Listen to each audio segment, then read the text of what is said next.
In 2018, over 3.5 billion people watched the FIFA World Cup. That's more than half the people on Earth. No Super Bowl, no Olympics, and no NBA finals come close. For 1 month every 4 years, the World Cup becomes a global event that brings countries together, shuts down cities, and makes total strangers celebrate like teammates. At first glance, it might just seem like a soccer tournament, but the FIFA World Cup goes far beyond goals and trophies. It's tied to politics, money, and national identity. It reflects world issues, creates big moments in history, and changes lives. Today, I'll explain why the World Cup matters so much. First, I'll talk about how it's grown over time. Then, I'll go over how it connects with global politics and culture. Finally, I'll show how it affects real people and changes and places in the world. The first FIFA World Cup was held in 1930 in Uruguay. Only 13 teams played, and most games were local. It wasn't really a major event yet, but over time soccer grew, especially in Europe, South America, and Africa. The tournament expanded to 24 teams in 1982, then 32 teams in 1998. Now in 2026, it will include 48 teams for the first time. That is the biggest expansion yet. According to FIFA.com's article, How the FIFA World Cup format has evolved, this change is about giving more countries a chance to compete. More teams means more fans feel involved. It also gives underdog nations a shot at making history. We've already seen that happen. In 2022, Morocco became the first African country to reach the semifinals.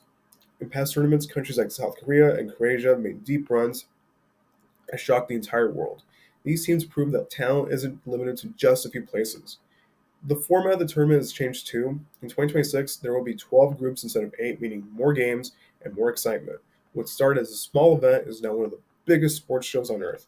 But with more teams, more fans, and more attention, the World Cup also becomes a place where bigger issues show up, especially when it comes to politics and culture. FIFA says the World Cup is about unity and sport, not politics, but in reality, politics have always been part of it. Hosting the World Cup, playing in it, and watching it all carry messages about power, pride, and values. Take the 2022 World Cup in Qatar, for example. Even before it started, there were serious concerns. Reports said that migrant workers were treated poorly while building stadiums. Qatar's laws on LGBT rights and freedom of expression were also questioned. Some teams tried to wear rainbow armbands to show support, but FIFA banned them, unfortunately. Stephen Collinson in a CNN article, How World Cup Politics Explain the Modern World, says the World Cup is where national image making and global values clash. Countries want to impress the world, but they can't avoid being judged for how they treat people.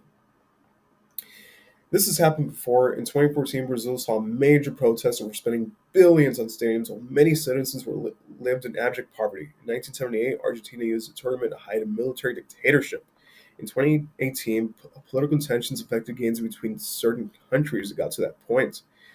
Players have also used the tournament to make statements, kneeling, speaking out, or wearing symbols of protest. With billions of people watching, small actions can send big messages. So while it's meant to be about soccer, the World Cup also becomes a mirror to society. It shows what's happening in the world and forces people to face it. And while those issues are important, there's another major part of the World Cup: money. Let's look at how the tournament impacts real communities. Hosting the World Cup costs a lot, but it can also bring in a lot of money. Countries have to build stadiums, update airports, and prepare for millions of fans. But if planned well, it can help cities grow and boost local businesses. The 2026 World Cup will be held in the USA, Canada, and Mexico.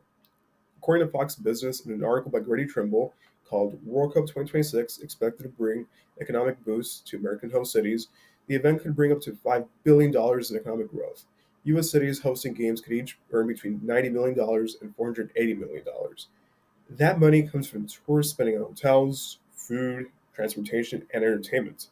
It also creates jobs in construction, security, and event management. Cities can use this boost to improve infrastructure that lasts beyond the tournament. But it's not just about the economy. When a team does well, it brings a huge feeling of pride and togetherness.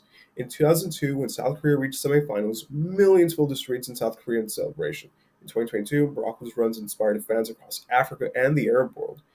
At the same time, hosting the World Cup doesn't always pay off. In Brazil, some of the expensive stadiums of 2014 were left empty. In South Africa, promises made during the 2022 to 2010 World Cup didn't fully come true. So while the tournament can be a big help, it has to be done carefully and responsibly. So today we looked at how the FIFA World Cup has changed since it began in 1930, how it connects to politics and world culture, and how it affects real people and countries, both financially and emotionally. The World Cup is more than just a soccer game. It brings people together, it shines a light on global issues, and it has the power to change countries, how countries see themselves, and how the world sees them. So the next time you watch a World Cup match, try to look beyond the goals and the score. Think about what that game might mean to the players, the fans, and the country that they're playing for. Because when it comes down to it, the World Cup isn't just about who wins. It's about what the game represents for the entire world.